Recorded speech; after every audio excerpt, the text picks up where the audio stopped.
Dear student, this is Shweta, Assistant Professor Public Administration, MEG Government PG College D, Bharatpur, Rajasthan. In this video, today we are going to study about the concept of laissez-faire, हस्तक्षेपवादी राज्य की अवधारणा। इस विषय में आज हम इस video में जानेंगे। इस धारणा का विकास। हस्तक्षेपवादी राज्य की अवधारणा 18वीं शताब्दी में विकसित हुई। 18वीं शताब्दी में औद्योगिक क्रांति के अंतर्गत राज्य ने यानी सरकार ने अत्यधिक नियंत्रण और नियमन की पॉलिसी अडॉप्ट की, जिसके प्रतिक्रिया फलस्वरूप ये विचारधारा का जन्म हुआ, हस्तक्षेपवादी विचारधारा। जैसा कि नाम से ही स्पष्ट है, अहस्तक्षेप यानी हस्तक्षेप न करने की नीति। इस विचारधारा के जो समर्थक थे उनका कहना था कि आर्थिक क्षेत्र में राज्य का हस्तक्षेप नहीं होना चाहिए, यानी उनका हस्तक्षेप, राज्य का हस्तक्षेप एक सीमा तक होना चाहिए। अन्य क्षेत्रों में जैसे सुरक्षा का क्षेत्र सबसे महत्वपूर्ण माना गया। You need to understand who used for the first time this term laissez-faire। हस्तक्षेपवादी विचारधारा को laissez-faire भी कहा जाता है। इस शब्द को सबसे पहली बार फ्रेंच अर्थशास्त्री डॉक्टर फ्रेंकोइस क्वेंसे ने इस्तेमाल किया, यूज़ किया। इसके प्रारंभिक प्रतिपादकों में विल्हम हम्बोल्ट का नाम भी विशेष रूप से लिया जाता है, जिन्होंने अपनी एक पुस्तक में गवर्नमेंट मिनिमम में अपने विचार व्यक्त करते हुए कहा है कि राज्य को जनहित के लिए किसी प्रकार का सकारात्मक कदम नहीं उठाना चाहिए। हस्तक्षेपवादी विचारधारा को हम व्यक्तिवादी विचारधारा भी कहते हैं, क्योंकि इसमें व्यक्ति की स्वतंत्रता पर बल दिया गया है, व्यक्ति को केंद्र बिंदु माना गया है। इस विचारधारा की मान्यता है कि राज्य एक आवश्यक बुराई है। वो स्वीकार करते हैं कि राज्य ज़रूरी है, लेकिन कुछ एक आवश्यक कार्यों के लिए ज़रूरी है। इसके मूल समर्थकों में हम J.S. Mill, Herbert Spencer, Adam Smith, Milton और रिकार्डो माल्थस, हर्बर्ट स्पेंसर, इन लोगों का शामिल करते हैं। ये विद्वान रहे हैं। एडम स्मिथ ने 1776 में अपनी famous book wealth of nation में हस्तक्षेपवादी विचारधारा को प्रतिपादित किया। उन्होंने हस्तक्षेप ना करने की नीति का समर्थन किया, स्पेशली इकोनॉमिक फील्ड में। उनका मत स्पष्ट था कि राज्य को आर्थिक क्षेत्र में हस्तक्षेप नहीं करना चाहिए। सरकार का कार्यक्षेत्र केवल न्याय व्यवस्था को बनाए रखना है, यानी to maintain law and order. एक अन्य विद्वान हुए हैं हर्बर्ट स्पेंसर, जिन्होंने राज्य को एक आवश्यक बुराई मानते हुए कहा कि राज्य आवश्यक है, लेकिन व्यक्ति अपनी योग्यता के अनुसार अपना विकास कर सकता है बिना राज्य की मदद लिए। हस्तक्षेपवादी राज्य की विचारधारा में एक अन्य विद्वान भी रहे हैं, फ्रीमैन। उनको इस विचारधारा का समर्थक माना जाता है। उन्होंने कहा कि that government is best which governs the least. वो सरकार सबसे अच्छी है जो सबसे कम शासन करती है, यानी कहने का मतलब है जो सबसे कम इंटरफेरेंस करती है, जो जनता है उसके कार्यों में कम से कम हस्तक्षेप करती है। ये विचारधारा औद्योगिक क्रांति की प्रतिक्रिया फलस्वरूप पैदा हुई, क्योंकि उस समय में राज्य की नियंत्रण और नियमन की जो पॉलिसी थी वो बहुत स्ट्रिक्ट थी। बहुत ज़्यादा नियंत्रण और नियमन अप्लाई किया जा रहा था इकोनॉमिक फील्ड में। तो उस टाइम लोगों ने इसका विरोध किया कि हस्तक्षेप होना चाहिए, हस्तक्षेप नहीं होना चाहिए अनावश्यक रूप से। अब हम आगे बढ़ते हैं। हस्तक्षेप राज्य की विचारधारा का अर्थ। laissez-faire जो शब्द है वो एक फ्रेंच भाषा का शब्द है, जिसका अर्थ क्या है? व्यक्ति को अकेला छोड़ दो, लीव टू डू और लीव टू बी, यानी जैसा वो करना चाहता है या जैसा वो बनना चाहता है वो अपने इच्छा अनुसार करे, क्योंकि वो अपना अच्छा बुरा स्वयं सोच सकता है। ये एक मुख्य बात है हस्तक्षेपवादी विचारधारा की, जिसे हम व्यक्तिवादी विचारधारा भी कहते हैं। व्यक्ति अपने निजी हितों का सर्वोत्तम रक्षक है, यानी वो सबसे सही जानता है उसके निजी हित क्या हैं और वो उनको कैसे प्राप्त कर सकता है, यानी उसको उसकी योग्यताओं और व्यक्तित्व के विकास के लिए पूरा मौका मिलना चाहिए। इसलिए राज्य को उसके कार्यों में हस्तक्षेप नहीं करना चाहिए, ऐसा इस विचारधारा के समर्थकों का मानना रहा। हस्तक्षेपवादी विचारधारा के प्रमुख सिद्धांत क्या हैं, अब हम इसके बारे में जानेंगे। पहला है मानव जीवन में हस्तक्षेप का विरोध, यानी ये विचारधारा मानव जीवन में हस्तक्षेप का विरोध करती है, राज्य द्वारा हस्तक्षेप का विरोध करती है। क्योंकि इन्होंने पहले ही कहा कि व्यक्ति स्वयं के हितों का सबसे बड़ा संरक्षक है। जैसा कि J.S. मिल ने भी कहा, व्यक्ति अपने मस्तिष्क और स्वयं पर संप्रभु है। तो उसे अपने बारे में निर्णय लेने की पूर्ण स्वतंत्रता होनी चाहिए, ऐसा इस विचारधारा के समर्थकों का मानना रहा। दूसरा पॉइंट है व्यक्तिगत स्वतंत्रता पर बल। ये विचारधारा व्यक्तिगत स्वतंत्रता पर बल देती है, यानी कम से कम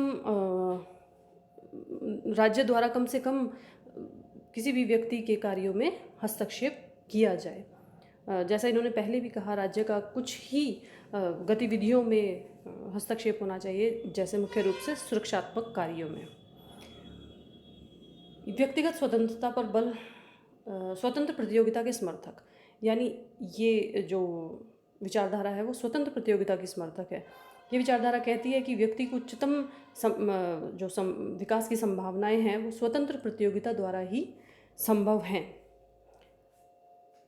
क्योंकि स्वतंत्र प्रतियोगिता व्यक्तित्व की जो प्रेरक शक्तियां हैं उसको और बहुत सशक्त बनाती हैं, आत्मनिर्भरता की भावना को भी तेज करती हैं। इस विचारधारा के समर्थक मानते हैं कि व्यक्ति अपने निजी हित को सर्वाधिक महत्वपूर्ण समझता है तो उसे अकेला छोड़ देना चाहिए, राज्य द्वारा उसमें हस्तक्षेप नहीं करना चाहिए। नेक्स्ट पॉइंट है राज्य एक आवश्यक बुराई है, the state is a necessary evil, ऐसा इन विचारकों का मानना है। उन्होंने माना कि राज्य का जो मुख्य कार्य है वो है सुरक्षा प्रदान करना समाज को, या किसी भी तरीके से जो कुप्रवृत्तियां हैं उनको प्रतिबंधित करने का एक साधन मात्र है राज्य यानी सरकार। जैसे विदेशी आक्रमण से देश की सीमाओं की रक्षा करना, आंतरिक शांति व्यवस्था बनाए रखना, to maintain law and order, ये राज्य का एक प्रमुख कार्य माना गया ये व्यक्तिवादी विचारधारा के समर्थकों का द्वारा। व्यक्ति साध्य है और राज्य साधन, इसका क्या मतलब है? इस विचारधारा में व्यक्ति को उसकी जो लक्ष्य हैं उसे इम्पॉर्टेंट माना गया और राज्य को उन लक्ष्यों को प्राप्त करने का एक साधन मात्र माना गया, यानी जो केंद्र बिंदु है वो व्यक्ति है। जीवन संघर्ष के सिद्धांत के समर्थक हैं ये लोग। जीवन संघर्ष का सिद्धांत यानी theory of struggle of life. जैसे हर्बर्ट स्पेंसर इस तर्क के सबसे बड़े समर्थक माने जाते हैं। जीवन संघर्ष का सिद्धांत यानी struggle for existence survival of the fittest, कहते हैं कि फिटेस्ट विल सर्वाइव, यानी जो सबल है वो जिंदा रहेगा, जो निर्बल है वो समाप्त हो जाएगा। आर्थिक क्षेत्र में वो इस संदर्भ में बोल रहे हैं कि जो आर्थिक गतिविधियां हैं वो अगर कोई व्यक्ति योग्य है तो वो अच्छे तरीके से उन्हें पूरा कर सकता है और अयोग्य है तो वो नहीं कर सकता, यानी दोनों ही परिस्थितियों में, सबल व्यक्ति की परिस्थिति में और निर्बल की परिस्थिति में राज्य की आवश्यकता नहीं है। अगर व्यक्ति योग्य है तो वह खुद अपना विकास कर सकता है और अगर अयोग्य है तो वो खुद ही समाप्त हो जाता है। दोनों परिस्थितियों में राज्य के इंटरफेरेंस की कोई भी आवश्यकता नहीं है, ऐसा हस्तक्षेपवादी अवधारणा का मानना है। हस्तक्षेपवादी अवधारणा जो है 19वीं शताब्दी में चरम सीमा पर थी और जब कोई अवधारणा विकसित होती है और चरम सीमा पर पहुंच जाती है तो उसके विपक्ष में भी तर्क आते ही हैं। तो इस विचारधारा के केस में भी ऐसा ही हुआ, इसके अगेंस्ट भी आर्ग्यूमेंट्स आए। जब ये विचारधारा एक बौद्धिक क्रांति के रूप में आई 1920s में, तो इसके समर्थन में जो तर्क दिए उनकी आलोचना हुई। उस आलोचना में सबसे पहला तर्क राज्य एक आवश्यक बुराई नहीं है ऐसा माना गया, क्योंकि ये बिल्कुल गलत धारणा है कि राज्य एक आवश्यक बुराई है या राज्य का एक पहलू ही है कि वो सुरक्षात्मक कार्य करता है। ऐसा नहीं है, क्योंकि कल्याणकारी कार्य भी राज्य द्वारा किए जाते हैं। आज की सिनेरियो में राज्य केवल सुरक्षा और शांति व्यवस्था ही नहीं बनाए रखता बल्कि नागरिकों के कल्याण और उनके विकास के लिए भी बहुत योजनाएं बनाता है, उन्हें क्रियान्वित करवाता है। और इससे भी अलग समाज में समानता लाने के लिए, आर्थिक, सांस्कृतिक, राजनीतिक हर तरह की समानता लाने के लिए राज्य का इंटरफेयर करना ज़रूरी है, क्योंकि जो वीकर सेक्शन ऑफ सोसाइटी है उनको अर्थव्यवस्था की मुख्य धारा में लाने का काम राज्य ही करता है, यानी सरकार ही करती है।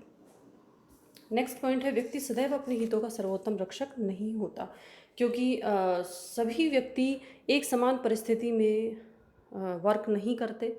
कुछ लोगों को विपरीत परिस्थितियों में भी कार्य करना होता है और उन व्यक्तियों को यानी उस तबके को अगर आप बराबरी पर लाते हैं तो उसके लिए राज्य ही सामने आता है, उनके हितों की रक्षा करता है। राज्य और स्वतंत्रता परस्पर विरोधी नहीं है, नेक्स्ट उनको माना गया, क्योंकि राज्य यानी कानून, कानून मनुष्य की स्वतंत्रता को सीमित नहीं करता है, ये एक मिथ्या है। ऐसा इसके हस्तक्षेपवादी विचारधारा विपक्ष में कहा गया, कानून स्वतंत्रता की रक्षा करता है और किसी भी तरीके से यह स्वतंत्रता को सीमित नहीं करता। नेक्स्ट पॉइंट है राज्य कल्याणकारी संस्था है। जैसा आपको पहले बताया है, राज्य कल्याणकारी संस्था है। सभी जो वेलफेयर पॉलिसीज़ हैं वो स्टेट के द्वारा बनाई जाती हैं और इम्प्लीमेंट की जाती हैं जनता के हित में। एक पॉइंट है योग्यतम की विजय का सिद्धांत, ये कम्प्लीटली अव्यावहारिक है। हर्बर्ट स्पेंसर ने इसका सबसे बड़ा समर्थन किया, लेकिन ऐसा नहीं है। एक हैक्सले जो एक विद्वान रहे हैं, उन्होंने कहा है राज्य एक मानवीय संस्था है और इसके अंतर्गत पार्श्विक शक्ति से संबंधित कानूनों का पालन नहीं किया जाना चाहिए। हमारा उद्देश्य योग्यतम व्यक्तियों को जीवित रखने की अपेक्षा सभी जीवित व्यक्तियों को योग्य बनाना होना चाहिए। यानी इन्होंने क्या कहा, योग्यतम व्यक्तियों को ही जीने का अधिकार नहीं है, सभी व्यक्तियों को सम्मान से जीने का अधिकार है। तो सरकार का एक मेन उद्देश्य रहता है कि जितने भी व्यक्ति समाज में हैं सभी को योग्य बनाया जाए ताकि सभी अपना जीवन यापन अच्छे से कर सकें। तो ये आपने जाना आज के वीडियो में, हस्तक्षेपवादी राज्य क्या है, उसके पक्ष और विपक्ष में तर्क जाने। नेक्स्ट वीडियो में हम इससे आगे जानेंगे। Thank you.